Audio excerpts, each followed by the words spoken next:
Hello, welcome back to our channel. In this video I'll show you how to add AirTag to Find My application on your iPhone 17 Pro. Okay, so open Find My application on your iPhone, and then as you can see it's divided into 4 different sections here at the bottom.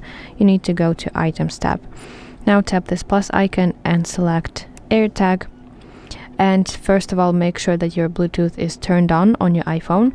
So swipe down in the top right corner of your screen and make sure that your Bluetooth is on.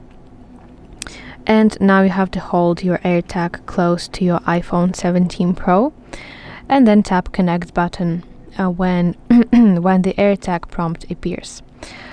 Then you have to select default name like keys or backpack or whatever that you want to. You can create custom name for your AirTag. And once the setup is complete, you can see your AirTag under the Items tab right here in this list. So yeah, that's basically it. I really hope that you find this video helpful, and if so, please like this video and subscribe to our channel to see more content like this.